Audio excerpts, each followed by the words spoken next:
মৰাণ নুৰ একাডেমীৰ উদ্যোগত শিশু দিৱস উদযাপন ৰাজ্যখনৰ অন্যান্য ঠাইৰ লগতে মৰাণৰ মৰাণ নুৰ একাডেমীৰ উদ্যোগত মৰাণ চাহ বাগিচা আৰু স্থানীয় ৰাইজৰ সহযোগত বিংশ বাৰ্ষিক আঞ্চলিক শিশু দিৱস আজি মৰাণ চাহ বাগিচা প্ৰেক্ষাগৃহ উদযাপন কৰে।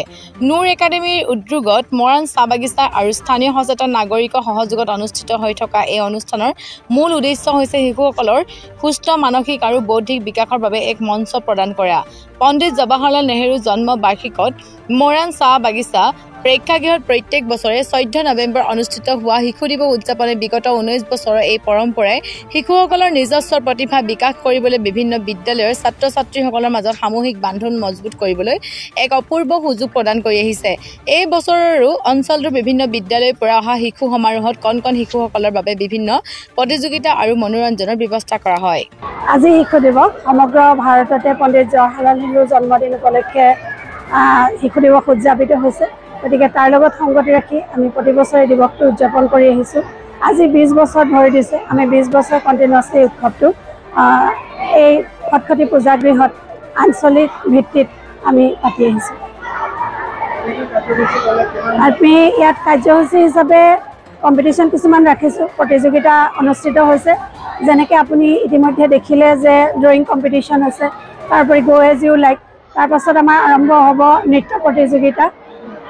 জুবিন গাৰ্গৰ ওপৰত আমি জুবিন গাৰ্গৰ নামত উৎসৰ্গিত কৰা হৈছে আজি আমাৰ এই অনুষ্ঠানটো সমগ্ৰ। তাৰপাছতে এই অনুষ্ঠানৰ কাৰ্যসূচী কম্পিটিশ্যনবিলাক শেষ হোৱাৰ পাছত আমাৰ নুৰ একাডেমীৰ শিশুসকলৰ দ্বাৰা এটি সাংস্কৃতিক অনুষ্ঠান ইয়াত পৰিৱেশন কৰা হ'ব।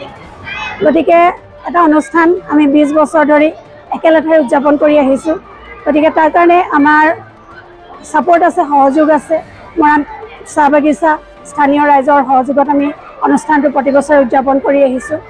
আৰু এই অনুষ্ঠানটো যে আজি 20 বছৰ ধৰি পালন কৰি আহিছোঁ তাৰ অন্তৰালত নিশ্চয় আমাৰ কাৰণ কিছুমান আছে। প্ৰথম কাৰণটো হ'ল যে শিশুসকলে খেল ধেমালি ভাল পায়। গতিকে তেওঁলোকে এইটো যিটো এজন বিখ্যাত লোকে কৈছিলে যে যদি আমাৰ জীৱনটো ইমান সুন্দৰ নহ'লহেঁতেন যদি তাত শৈশৱ নাথাকিলেহেঁতেন। গতিকে শৈশৱৰ যিটো আনন্দ যিটো ফূৰ্তি তেওঁলোকে বিচাৰে তাৰ কাৰণে এখন মঞ্চৰ কাৰণে।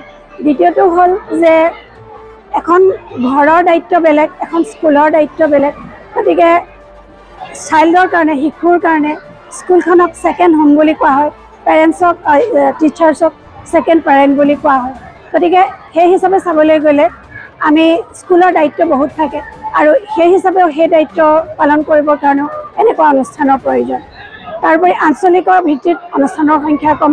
গতিকে এনেকুৱা বহুত কিছু কাৰণ লৈ আমি ইয়াত প্ৰতি বছৰে সমবেত হওঁ আৰু শিশুসকলক এটা পৰিৱেশ দিওঁ য'ত শিশুসকলেও আনন্দ উপভোগ কৰে আৰু তাৰ লগতে সমগ্ৰ অঞ্চলটোত এটা সাংস্কৃতিক বাতাবৰণৰ সৃষ্টি হয় আৰু সকলোৱে এই দিনটোৰ কাৰণে বহুত আগ্ৰহেৰে বাট চাই থাকে। গতিকে বিভিন্ন দিশ ধ্যানত ৰাখি আমি এই অনুষ্ঠানটো পালন কৰোঁ। আৰু আটাইতকৈ ডাঙৰ কথা হ'ল যে আমাৰ মানুহৰ এটা ধাৰণা আছে, হীনমন্যতাৰ ধাৰণা, যিটো আমি অভাৰকাম কৰিবলৈ অসুবিধা হয়। যিটো সৰুৰে পৰা অভিভাৱকৰ দ্বাৰা হ'লেও শিশুৰ গাত এটা লেবেল লাগি আহে বা কেতিয়াবা পঢ়া শুনাত পিছ পৰি গ'লেও স্কুলতে হ'লেও তেওঁলোকৰ এটা লেবেল লাগে যে তেওঁলোক বেয়া, তেওঁলোকে কৰিব নোৱাৰে। আৰু এনেকুৱা ধৰণৰ ধাৰণাৰে তেওঁলোকে ভৱিষ্যতে আগবাঢ়ি গৈ থাকে আৰু শেষলৈ গৈও এইটো তেওঁলোকে ভাঙিব নোৱাৰে, সেই ট্ৰেপটোত সোমাই যায়।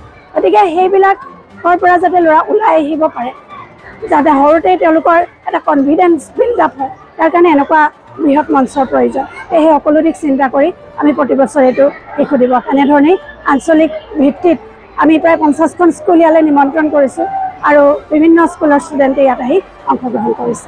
গতিকে নট অনলি নুৰ একাডেমী, গোটেই অঞ্চলটোৰ শিশুসকলে যাতে এটা সুবিধা পায়, এটা পৰিৱেশ পায়, তাৰ কাৰণে আমি অনুষ্ঠানটো আয়োজন কৰিছোঁ।